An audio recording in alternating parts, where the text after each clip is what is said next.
WhatsApp class 10th, welcome back to your own channel Madhav की Pathshala 9th and 10th।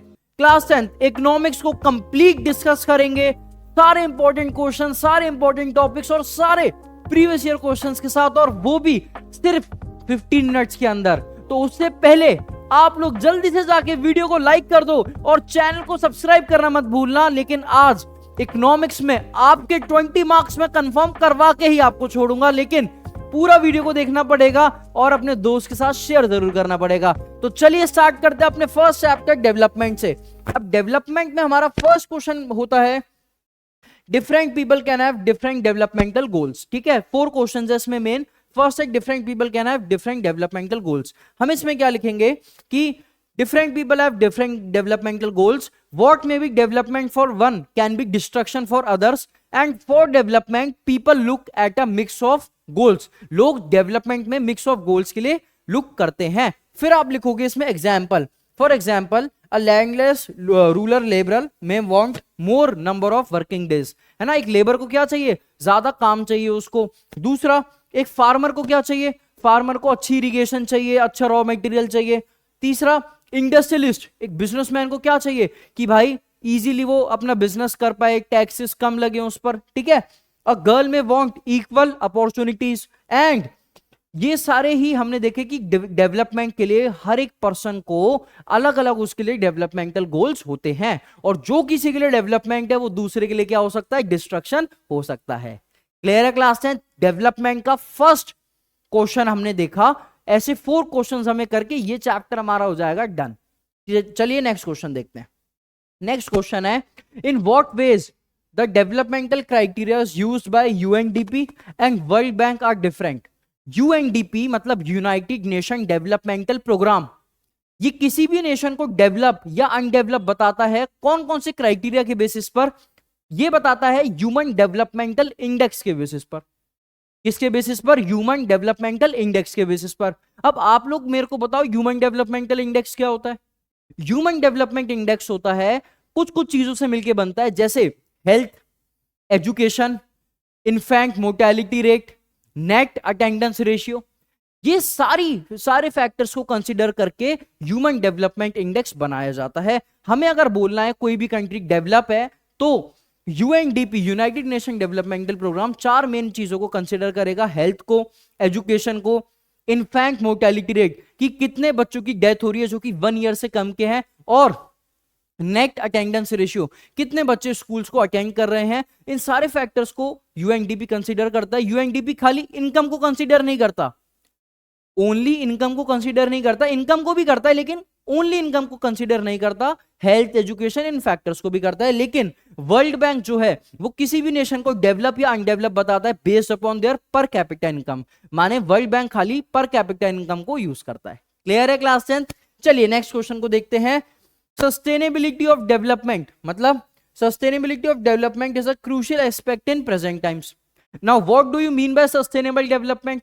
क्या मतलब है सस्टेनेबल डेवलपमेंट का? कि development should take place in a way that it satisfies the present need as well as considering the needs for future। मतलब development इस तरीके से होनी चाहिए कि हमारी प्रेजेंट जो अभी हमें चीजें चाहिए वो भी सेक्रीफाइस ना हो और फ्यूचर में भी हम उसको यूज कर पाए। यस और नो? जैसे सपोज करते हैं आपको आपके मोबाइल में इंटरनेट है और आपको बोल दिया जाए कि आपके मोबाइल में खाली पूरे मंथ में आपको खाली 5 GB इंटरनेट मिलेगा। अब उस 5 GB को आपको इस तरीके से यूज करना है कि आप आज की भी नीड को क्या कर पाओ, फुलफिल कर पाओ, और कल परसों अगले दिन भी उसको आप यूज कर पाओ। क्लियर है? इसी को हम कहते हैं sustainable development. Natural resources like water, forest, minerals are limited and excessive use can lead to their depletion. अगर वाटर वगैरह ये लिमिटेड है, अगर हम क्या करेंगे, ओवर यूज करेंगे या मिस यूज करेंगे तो वो खत्म हो जाएंगे। ठीक है, rapid industrialisation and population growth है ना, have a effect on natural resources. If resources are over used future generations will not get the benefit from them. अगर हम रिसोर्सेज को ओवर यूज कर देंगे, खत्म कर देंगे, तो फ्यूचर जनरेशंस को ये रिसोर्सेज नहीं मिल पाएगी। तो इसी वजह से resources must be used carefully and efficiently to ensure sustainability. मतलब सस्टेनेबिलिटी मतलब फ्यूचर के लिए भी हमें रिसोर्सेज को बचाना है। क्लियर है क्लास 10? तो ये था हमारा थर्ड क्वेश्चन। फोर्थ क्वेश्चन और लास्ट क्वेश्चन है आप लोगों के लिए, क्वेश्चन ध्यान से सुनना। Suppose the average income of a country is not getting increased over time, but the records of national income is showing a rise. Country की एवरेज इनकम नहीं बढ़ रही, लेकिन कंट्री की नेशनल इनकम इंक्रीज हो रही है. इसका क्या मतलब है? इसका सिर्फ और सिर्फ एक ही मतलब है कि कंट्री में जो रिच लोग हैं वो और ज्यादा रिच हो रहे हैं, और कंट्री की जो ओवरऑल डेवलपमेंट है वो नहीं हो रही है. देखते हैं answer. Income is increasing only for few rich people. The majority of people are not benefiting. There is unequal distribution of income. Real development is not taking place and economical growth is not equal to the growth of income. कि income तो बढ़ रही है लेकिन economy grow नहीं कर रही. क्यों? क्योंकि खाली कुछ रिच लोगों की ही इनकम इंक्रीज हो रही है. क्लियर है क्लास 10? तो ये हमारे 4 क्वेश्चन से चैप्टर से जिनको आपको अच्छे से लर्न करके रखना है. चलिए मूव करते हैं next chapter sectors of Indian economy की तरफ. हमारा एक और major chapter sectors of Indian economy. तो इसमें देखो फर्स्ट है प्राइमरी, सेकेंडरी, टर्सरी की एक्टिविटी. प्राइमरी में एग्रीकल्चर, फिशिंग, माइनिंग, क्वेरिंग ये सारा आता है. सेकेंडरी में मैन्युफैक्चरिंग, इंडस्ट्री से रिलेटेड. और टर्सरी में क्या आता है? सर्विस सेक्टर, जैसे warehousing, insurance, communication, banking, advertisement and transportation. विक बैट, ये आप शॉर्ट फॉर्म को लर्न कर सकते हैं. Warehousing, insurance, communication, banking, advertisement and transportation. Next है व्हाट इज जीडीपी. जीडीपी क्या होता है? GDP is gross domestic product, जो कि बताता है कि ओवरऑल तीनों सेक्टर्स में कितने गुड्स एंड सर्विसेज प्रोड्यूस हुए हैं ड्यूरिंग अ ईयर. कैसे कैलकुलेट करते हैं? कि तीनों सेक्टर्स में जो भी गुड्स एंड सर्विसेज प्रोड्यूस हुए हैं उन सारी कॉस्ट को हम ऐड कर देते हैं. क्लियर है? नेक्स्ट है primary sector was most important sector in the initial stages. ठीक है ना? Evaluate the statement. तो सब हमें बता रहे हैं सबसे पहले जो प्राइमरी सेक्टर था वो सबसे ज्यादा लोगों को एम्प्लॉयमेंट देता था और सबसे ज्यादा कंट्री के जीडीपी में कंट्रीब्यूट करता था. लेकिन धीरे धीरे लोग प्राइमरी सेक्टर से किस में मूव होने लग गए? सेकेंडरी सेक्टर में. फैक्ट्रीज डेवलप होने लगी, इंडस्ट्रियलाइजेशन आने लग गया. इस वजह से नई टेक्नोलॉजी बनी, है ना? फैक्ट्रीज में नए ट्रैक्टर्स बने, नई मशीनरी बनी. उन्हीं नई मशीन का यूज कहां पे हुआ? एग्रीकल्चर सेक्टर में. तो एग्रीकल्चर सेक्टर और डेवलप हुआ. क्लियर है? एम्प्लॉयमेंट धीरे धीरे कम होती चली गई लेकिन वो डेवलप होता चला गया. जीडीपी में उसका कंट्रीब्यूशन इंक्रीज होता चला गया. तो यही हमें बता रहे हैं कि primary sector provide food for the population and raw material. Since technology and industries were not well developed, people mainly work depended upon the natural resources. शुरू में लोग किस पे डिपेंडेड थे? एग्रीकल्चर पे. लेकिन धीरे धीरे करते हुए लोग कहां पर चेंज होते चले गए? प्राइमरी सेक्टर से सेकेंडरी सेक्टर में. फिर वहां पे टेक्नोलॉजी बढ़ी तो एग्रीकल्चर सेक्टर और इंक्रीज हो गया. क्लियर है क्लास 10? चलिए देखते हैं next question. What is tertiary sector? Why is tertiary sector becoming more important in India? Tertiary sector mean service sector. अब क्यों इंक्रीज हो रहा है? पहला, with the rise of income level people demand more services such as tourism, education and health care. है ना? लोगों की इनकम लेवल इंक्रीज हो रही है. दूसरा point, tertiary sector provide basic services such as education, health, banking, transport, communication which is required for any country. किसी भी कंट्री को ये बेसिक फैसिलिटीज तो चाहिए ही चाहिए. दूसरा पॉइंट है इसमें, थर्ड पॉइंट है the development of agriculture and secondary sector increases the development in tertiary sector. जैसे जैसे एग्रीकल्चर सेक्टर और सेकेंडरी सेक्टर इंप्रूव होगा वैसे ही टर्सरी सेक्टर भी ग्रो कर जाएगा. नेक्स्ट है हमारा the expansion of information technology. है ना? जैसे जैसे आईटी सेक्टर बढ़ रहा है तो उसी तरीके से हमारा टर्सरी सेक्टर इंक्रीज हो रहा है और इसी वजह से एम्प्लॉयमेंट और जीडीपी में कंट्रीब्यूशन सबसे ज्यादा कौन से सेक्टर का? टर्सरी सेक्टर का. 4 मेन पॉइंट क्या क्या? किसी भी कंट्रीज को बेसिक फैसिलिटीज चाहिए जैसे हेल्थ, एजुकेशन, तो इसलिए टर्सरी सेक्टर इंप्रूव हो रहा है. दूसरा, टर्सरी सेक्टर में जो हमारी लोगों की इनकम है वो इंक्रीज हो रही है तो इस वजह से उनको टूरिज्म, हेल्थ, एजुकेशन ये सारी चीज चाहिए. Third is the development of agriculture and secondary sector led to the development of tertiary sector. and fourth है IT sector. जैसे जैसे IT sector increase हो रहा है वैसे वैसे tertiary sector भी increase हो रहा है. क्लियर है क्लास 10? तो ये था हमारा फोर्थ क्वेश्चन. इन सारे क्वेश्चंस को क्लास 10 अच्छे से लर्न करके रखना. इकोनॉमिक्स का पूरा जो निचोड़ है वो यही चैप्टर्स में यही क्वेश्चंस है. ठीक है ना? तो सारे टॉपिक्स कवर हो जाएंगे इसमें आपके और इन क्वेश्चंस को लर्न करके आपके अच्छे मार्क्स गारंटी हो जाएंगे class 10. What is discuss unemployment? है ना? उसको हम कैसे इरेडिकेट कर सकते हैं? तो disguised unemployment means when more people are doing the same work which require less people. More workers are employed than required but productivity is not increasing, है ना, ज्यादा लोग एक ही काम कर रहे हैं तो उसको हम कहते हैं डिस्कस अनएम्प्लॉयमेंट। लग तो रहा है कि वो एम्प्लॉयड है लेकिन एक्चुअली वो एम्प्लॉयड नहीं है। अब इसको हम कैसे खत्म कर सकते हैं? Promote small scale industry, improve irrigation facility, develop agro based industry, provide skill training and encourage multiple cropping. तो इस तरीके से एग्रीकल्चर में डिस्कस अनएम्प्लॉयमेंट को खत्म करा जा सकता है। फिर आपसे पूछता है व्हाट इज अनएम्प्लॉयमेंट? अनएम्प्लॉयमेंट क्या होता है? When people who are able and willing to do the work cannot get the work, it is called unemployment. कैसे कैसे इसको हम खत्म कर सकते हैं? तो पहला, government should promote small scale industry, investment in health education and skill development, agriculture sector should be improved, है ना, more public works and developmental programs should be there, then development of industries, है ना, service sector भी increase करना है लेकिन industries को increase करने से ज्यादा लोग एम्प्लॉयड हो जाएंगे। क्लियर है क्लास 10th? और लास्ट क्वेश्चन हमारा इसमें आता है, second last question, differentiate between organise and unorganise sector. Organise sector क्या होता है?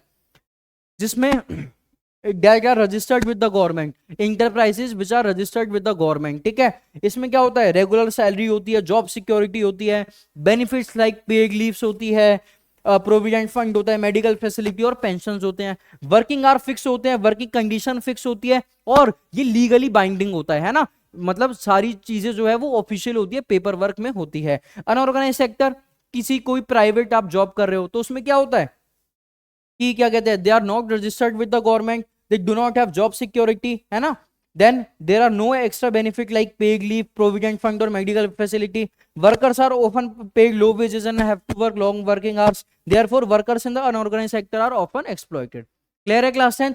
नेक्स्ट आता है हमारे इसमें पब्लिक एंड प्राइवेट सेक्टर। तो पब्लिक सेक्टर क्या होता है? Companies and organisations which are owned and controlled by government, ठीक है, it is done for public welfare, there is no profit motive, ठीक है, the government makes all important decision, ठीक है। तो इसका मेन जो एम है वो है कि वेलफेयर ऑफ द पीपल, कि लोगों को सारी सर्विसेज गवर्नमेंट प्रोवाइड कर सके, जैसे हेल्थ एजुकेशन, है ना, बेसिक सर्विसेज प्रोवाइड कर सके, ट्रांसपोर्ट, रेलवे, ठीक है। तो ये होता है हमारा public sector. Private sector is owned and controlled by private individual, the main aim is to generate profit, ठीक है, the owner take all the decisions for the business. Example, कोई भी जो हमारे प्राइवेट स्कूल है, प्राइवेट हॉस्पिटल है, ये सारे हमारे प्राइवेट सेक्टर हो गए। क्लियर है क्लास है? तो ये क्वेश्चन इंपॉर्टेंट है आपका।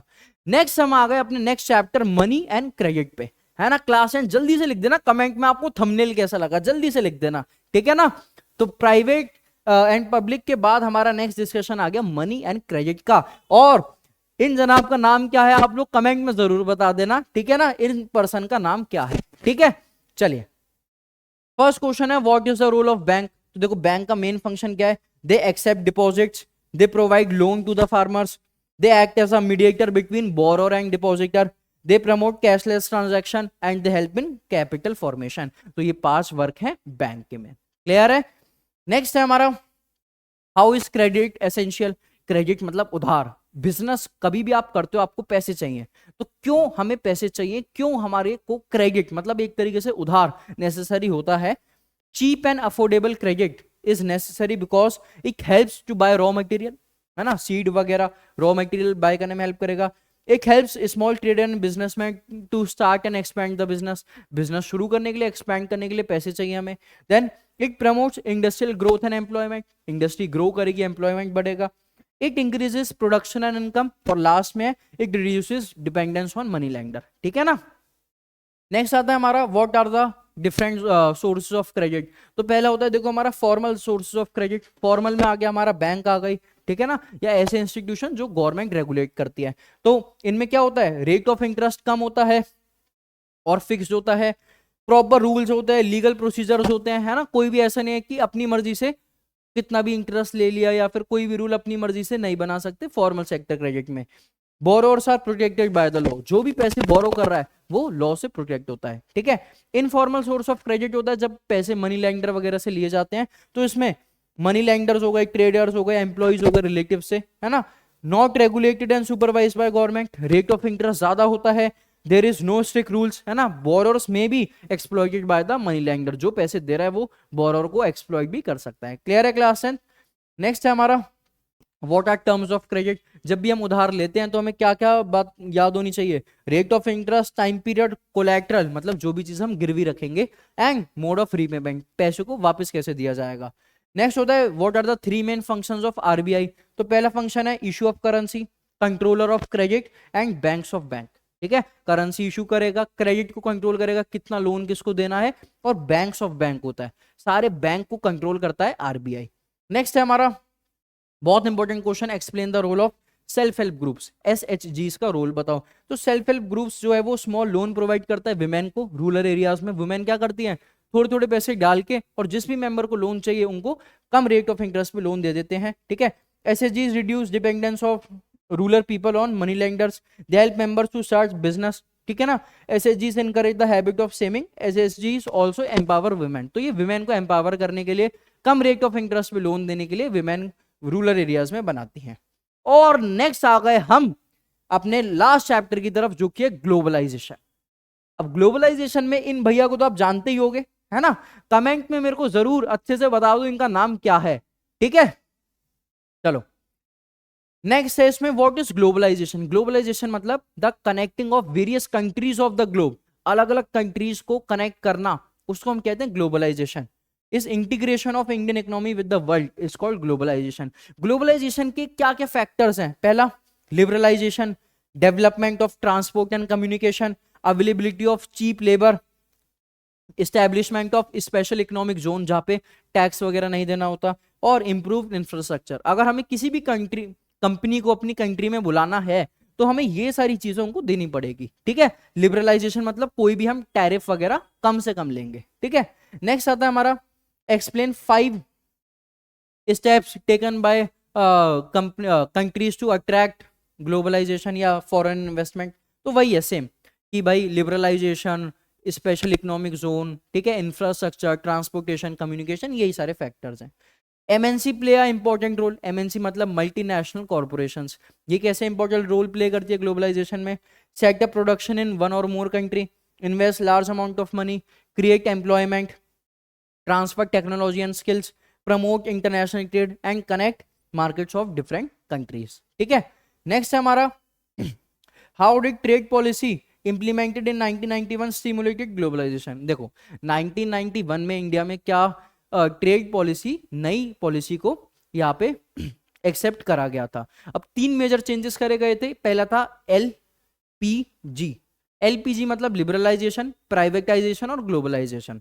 लिबरलाइजेशन मतलब 1991 में गवर्नमेंट ने बोला कि बाहर से जो भी गुड्स वगैरह आएंगे उन पर जो इंपोर्ट ड्यूटी है, टैरिफ्स है, वो कम लगेंगे। ठीक है, इस वजह से बाहर से इंडिया में ज्यादा नंबर ऑफ गुड्स आ पाएंगे। देन है हमारा प्राइवेटाइजेशन, गवर्नमेंट ने जो सारी इंडस्ट्रीज को अपने कंट्रोल में करा हुआ था उसकी ओनरशिप धीरे धीरे प्राइवेट प्लेयर्स को दे दी। और लास्ट में आता है ग्लोबलाइजेशन। ग्लोबलाइजेशन मतलब गवर्नमेंट ने कहा कि भाई ज्यादा से ज्यादा एमएनसीज को इंडिया में सेटअप करने का चांस दिया ताकि वो क्या कर सके, ताकि वो और ज्यादा एम्प्लॉयमेंट क्रिएट कर सकते, टेक्नोलॉजी को इंक्रीज कर सकते हैं इंडिया में। नेक्स्ट है हमारा explain the contribution of foreign trade as an important factor of globalisation. देखो क्या बेनिफिट होता है ग्लोबलाइजेशन से, क्या बेनिफिट होता है फॉरेन ट्रेड से।